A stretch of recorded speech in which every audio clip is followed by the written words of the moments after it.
ప్రభువు మన రక్షకుడైన యేసుక్రీస్తు వారి పరిశుద్ధమైన నామములో మీ అందరికీ శుభవందనాలండి. మరి ఎలా ఉన్నారు? మంచిగా ఉన్నారా?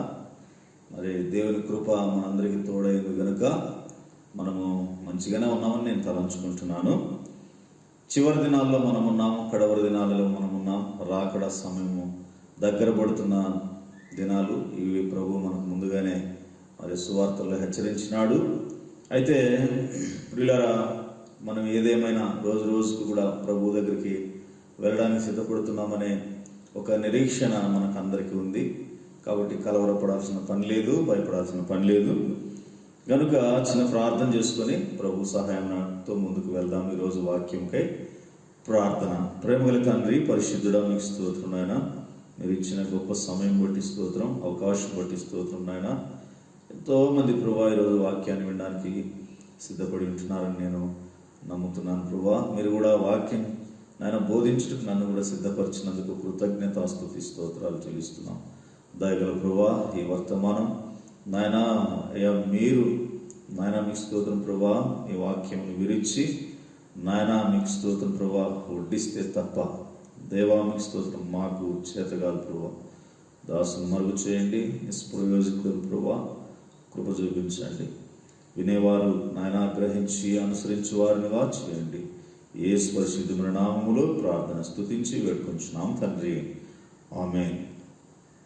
ప్రభునందు ప్రియులారా, ఈరోజు దేవుడు మన మధ్యకు తీసుకొచ్చిన వాక్య భాగాన్ని జాగ్రత్తగా చదువుకుందాం.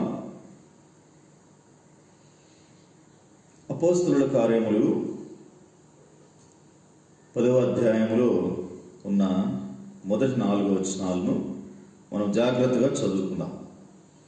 ఇటలీ పటాలమనబడిన పటాలములో శతాధిపతి అయిన కొర్నేలి అను భక్తిపరుడొకడు కైసరయ్యలో ఉండెను. అతడు తన ఇంటి వారందరితో కూడా దేవుని యందు భయభక్తులు గలవాడై ఉండి ప్రజలకు బహుధర్మము చేయుచు ఎల్లప్పుడూ దేవునికి ప్రార్థన చేయువాడు. పగలు ఇంచుమించు 3 గంటల వేళ దేవుని దూత అతని ఎదుకు వచ్చి కొర్నేలి అని పిలుచుట దర్శనమందు తేటగా అతనికి కనబడింది. అతడు దూత వైపు తేరి చూచి భయపడి, ప్రభువా ఏమని అడిగాను. అందుకు దూత, నీ ప్రార్థనలను నీ ధర్మకార్యములను దేవుని సన్నిధికి జ్ఞాపకార్థముగా చేరినవి. దేవునికి స్తోత్రం. ప్రియులారా, ఇది ఈరోజు ప్రభు మన మధ్యకు తీసుకొచ్చిన పాఠమై ఉంది. దయచేసి కొద్దిగా ఈ 4 వచనాల్లో 4 పరిపూర్ణమైనటువంటి సత్యాలను మనము నేర్చుకుందామని మరి నేను ప్రభు ద్వారా బలపరచబడిన వాడవై మీ మధ్యకి వచ్చినాను. దయతో గమనించండి, ఈ శతాధిపతి కొర్నేలు గురించి మనము అనేక మంది మన దైవజనులు మనకు అందించారు, వాక్యాన్ని మరి మనకు సందేశం ఇచ్చినారు. అయితే కొద్దిగా మనము ఇంకా ఒకసారి జ్ఞాపకం చేసుకోవడం మంచిది. ఇది కైసరయ్య సీజర్ అనే చక్రవర్తి పేరు మీద నిర్మించబడిన మధ్యధరా సముద్ర తీరానికి తీరంలో ఉన్నటువంటి రేవు పట్టణం అన్నమాట. ఇది దాదాపు యెరూషలేమునకు ఒక 100 కిలోమీటర్ల దూరంలో ఉంది. ఇక్కడ ఈయన ఒక కొర్నేలి అనే శతాధిపతి ఉన్నాడు. ఈయన గూర్చి మనము మన పరిశుద్ధ గ్రంథములో ఆలోచన చేస్తే 66 వచనాలు ఈయనను గూర్చి పరిశుద్ధాత్మ దేవుడు వ్రాయించి పెట్టాడు. 66 వచనాలు ఈయన గూర్చి, ఈయన కుటుంబమును గూర్చి 66 వచనాలు మరి వ్రాయించి పెట్టడం జరిగింది. ఎందుకు ఇంతగా ఇతని గురించి వ్రాయాల్సి వచ్చింది పరిశుద్ధాత్మ దేవునికి, గ్రంథకర్తకు అని మనం ఆలోచన చేయాల్సిన పని ఎంతైనా మన మీద ఉంది అన్నమాట. ఎందుకు ఇతని గురించి 66 వచనాలు వ్రాయాల్సి వచ్చింది అంటే, ఏదో కొంత ఉంటేనే కదా అండి రాస్తారు. కాబట్టి చూద్దాం ఏందో అవి 4 ప్రాముఖ్యమైన విషయాలు మనము నేర్చుకున్నాం. చూడండి, ఇతడు మొట్టమొదటిగా శతాధిపతి, మంచి పొజిషన్, మంచి స్థాయిలో ఉన్నాడు, ఈయనకేమి కొదువు అనేది లేదు. ఇలాంటి స్థితిలో ఉన్న శతాధిపతి భక్తిపరుడు అని అనడానికి, నిజంగా భక్తిపరుడు అనిపించుకోవడానికి చాలా కష్టం ఉంది. ఎందుకంటే మనం ఎప్పుడు భక్తి చేస్తామంటే, పిల్లరా, మనం భక్తి చేసే సమయం ఎప్పుడంటే ఏమీ లేనప్పుడు భక్తి చేస్తాం. కానీ ఈయన శతాధిపతి, 100 మంది సైనికులకు అధిపతిగా పనిచేస్తున్నాడు, ఒక ఉన్నతమైన స్థాయిలో ఉన్నాడు. అప్పుడు కూడా భక్తిపరుడుగా ఉన్నాడంటే అది అన్నమాట స్పెషల్, ప్రత్యేకత. కాబట్టి గమనించండి, మనము ఏమీ లేనప్పుడు చాలా భక్తి కనపరుస్తాం, కానీ అన్నీ వచ్చిన తర్వాత భక్తి కరిగిపోతుంది, అరిగిపోతుంది, అసలు కనపడదు. కాబట్టి అది మొట్టమొదట మనము కొర్నేలి ద్వారా నేర్చుకుంటున్నది ఏంటంటే భక్తిపరుడు. ఎప్పుడు? అన్నీ ఉన్నప్పుడు. కాబట్టి మనం కూడా భక్తి కలిగి ఉండాలి. ఇది మొదటిది. దేవునికి స్తోత్రం ప్రియులారా. ఇక రెండవ విషయాన్ని మనం గమనిస్తే, తన ఇంటి వారందరితో కూడా దేవుని యందు భయభక్తులు గలవాడై ఉండెను. ఇది రెండవది. మొదటిది భయభక్తులు గలవాడు, దేవుని భయం కలిగిన వాడు. దేవునికి స్తోత్రం. అంటే చెడుతనమున విసర్జించిన వాడని చెప్పుకోవచ్చు.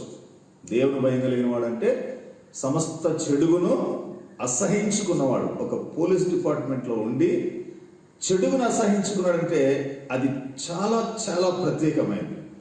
రెండవదిగా ఇతని ఇంటి వారందరూ కూడా భయభక్తులు కలిగి ఉన్నారంట. దేవుని స్తోత్రం. ఎంత గొప్ప ఆధిక్యత చూడండి. రెండవ గుణం, సత్యం ఏంటంటే, ప్రియులారా, ఈయన తన ఇంటి వారందరితో కూడా దేవుని యందు భయభక్తులు గలవాడై ఉండెను. ప్రజలకు బహుధర్మము చేయుచు.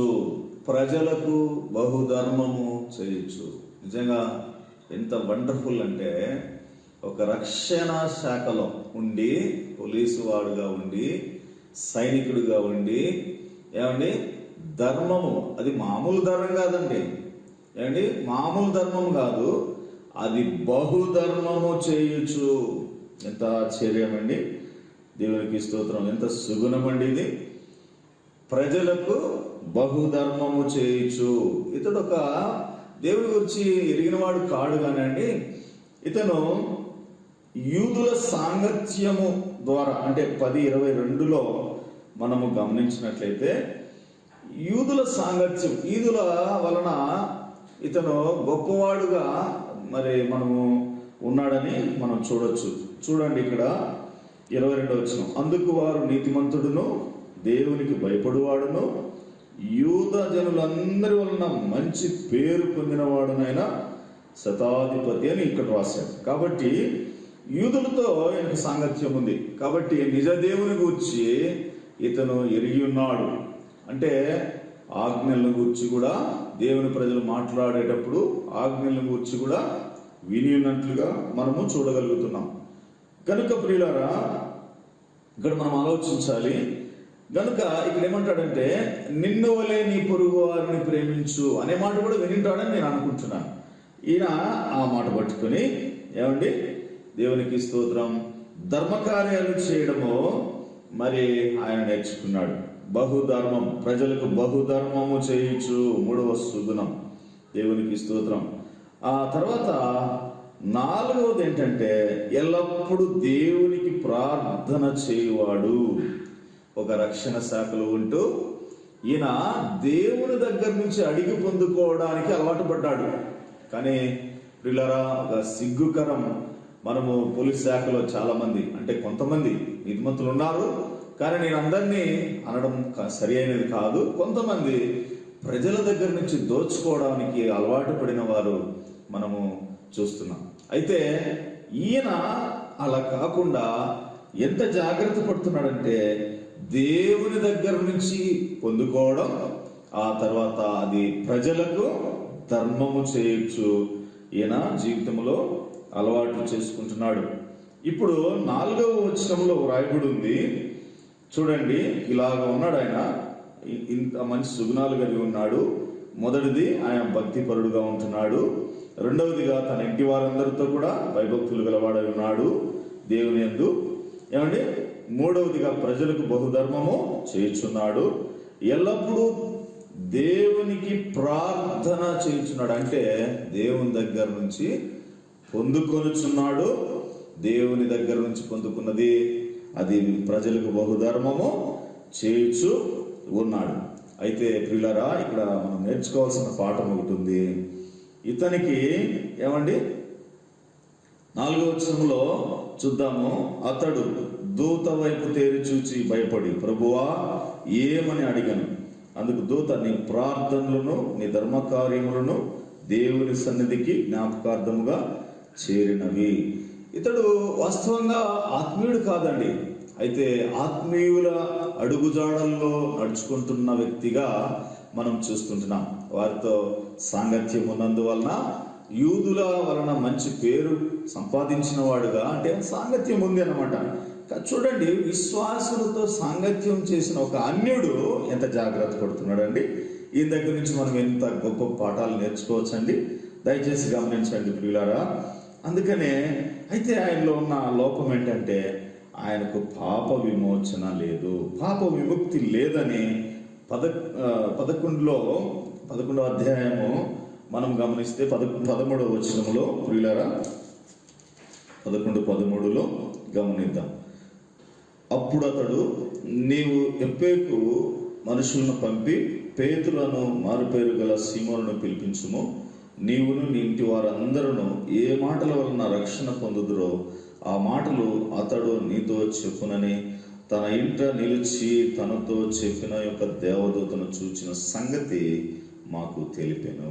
చూస్తున్నారు కదండి, ఇతనికి ప్రియులారా అన్ని సుగుణాలు, ప్రాముఖ్యమైన 4 సుగుణాలు ఉన్నప్పటికీ ఇతనికి రక్షణ లేదండి. దేవునికి స్తోత్రం. ఈరోజు చాలా మంది ప్రియులారా మరి ప్రపంచంలో దేవుడు అంటే తెలియని వారు చాలా దేవుని దగ్గరగానే ఉన్నారు, కానీ రక్షణ అనేది లేదు. అందుకనే చాలామంది దైవజనులు విశ్వాసులైన మనం ఏం చేయాలంటే వారి ధర్మకార్యాల వలన, వారి యొక్క సుగుణాల వలన, ఏమండి ప్రార్థనల వలన, వారు చేసే అంటే దేవుడు లేకుండా చేసే కార్యాల వలన మనము దేవుని యొక్క రాజ్యములో ప్రవేశించలేము అన్నది వారికి తెలియదండి. ఇది అండి దేవునికి స్తోత్రం. ఇంత గొప్పవాడు భక్తి చేస్తున్నాడు, అది రక్షణ శాఖలో ఉండి భక్తి చేయడం అంటే మహా కష్టం అండి, మహా కష్టం. దేవునికి స్తోత్రం.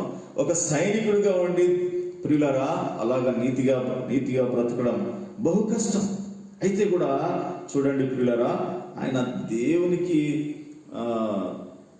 దగ్గరగా బ్రతుకుతున్నాడు, కానీ అయితే అతనికి రక్షణ లేదు. రక్షణ లేకపోతే అంటే పాప క్షమాపణ లేకపోతే నిత్య రాజ్యము లేదని మనకు యోహాను సువార్త 1:12 ద్వారా, 3:16 ద్వారా, ఏమండి ఎఫెసీ పత్రిక 2:8 ద్వారా, తీతు పత్రిక 3:4-7 వచనాల ద్వారా కూడా మనము 4-7 వచనాల ద్వారా మనము గమనిస్తుంటున్నాం.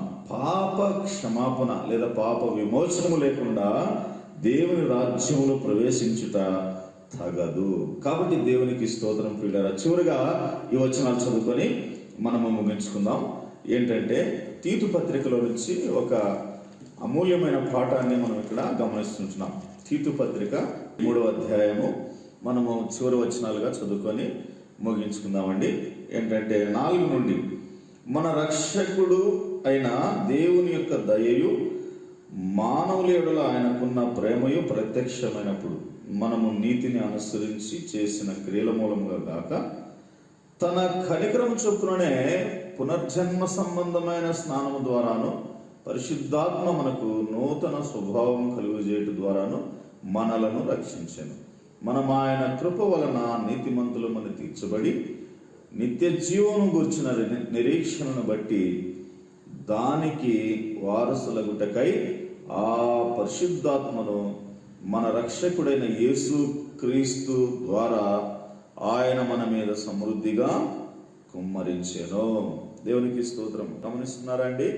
ఇక్కడ ఏమంటున్నాడంటే మనము చేసిన క్రియల మూలముగా కాక అని ఖచ్చితంగా ఇక్కడ మనము గమనిస్తుంటున్నాం. మనము చేసిన క్రియల మూలముగా కాక, ఏమండి ఇక్కడ అంటున్నాడు, మనం ఆయన కృప వలన నీతిమంతులమని తీర్చబడి, నిత్య జీవమును గూర్చిన నిరీక్షణ బట్టి దానికి వారసుల మగుటకై ఆ పరిశుద్ధాత్మను మన రక్షకుడైన యేసుక్రీస్తు ద్వారా ఆయన మన మీద సమృద్ధిగా కుమ్మరించెను. చూస్తున్నారండి, కొర్నేలీకి రక్షణ లేదు. ఏమండి దైవజనుడు చెప్పిన మాటను బట్టి ఏమండి పేతురు గారు సువార్త అందించారు. ఏమండి ఆయన మన పాపముల నిమిత్తం యేసు ప్రభు వారు శిలువ మరణమును గూర్చిన ఏమండి వార్త చెప్పగానే వెంటనే ఏమండి పేతురు చెప్పిన మాటలకు కొర్నేలి తనతో కూడా ఉన్న వారందరూ విశ్వసించినప్పుడు వారు రక్షించబడ్డారు. అంత మాత్రం కాదు, పరిశుద్ధాత్మను ఏమండి వారు పొందుకున్నట్లు మనము గమనిస్తుంటున్నాం. దేవునికి స్తోత్రం. గనుక దయచేసి నేను చివరిగా ఏమంటున్నానంటే, ఈ కొర్నేలి ద్వారా మనం నేర్చుకుంటూ ఉన్నది ఏమండి, ఆయన భక్తిపరుడు, ఇంటి వారందరితో కూడా దేవుని యందు భయభక్తులు గలవాడుగా ఉన్నాడు. ఏమండి బహుధర్మము చేసేవాడుగా ఉన్నాడు. ఏమండి ఎల్లప్పుడూ ప్రార్థన చేసేవాడుగా ఉన్నాడు. ఆ తర్వాత ఆయన రక్షించబడ్డాడు, పరిశుద్ధాత్మను కూడా పొందుకున్నాడు. కనుక ఈ లేమి చాలా మంది అనుభవిస్తున్నారు పిల్లలు. కనుక దేవుని ప్రజలారా, అందుకే ఆయన గూర్చి, ఆయన కుటుంబమును గూర్చి 66 వచనాలు మరి భక్తుడు గ్రంథకర్త లూకా ఏమండి రాసినట్టుగా మనం చూస్తుంటున్నాం. మన కుటుంబాల గురించి ప్రభు చెప్పుకోవాలి. రానున్న రాజ్యములో మన కుటుంబమును గురించి, మనల్ని గురించి చెప్పుకోవాలంటే కనీసం మినిమం ఏమండి ఒక దేవుడు అంటే తెలియనివాడు కొర్నేలి ఎంత ప్రయాసపడ్డాడో మనం ఒకసారి ఆయన దగ్గర నుంచి ఈ పాఠాన్ని నేర్చుకొని మన జీవితాలు సరి చేసుకుందాం. దేవుడి మాటలను మన అందరి కొరకై దీవించి ఆశీర్వదించును గాక. ఆమేన్, ఆమేన్. దేవుడు మిమ్మల్ని దీవించును గాక. God bless you. Praise the lord.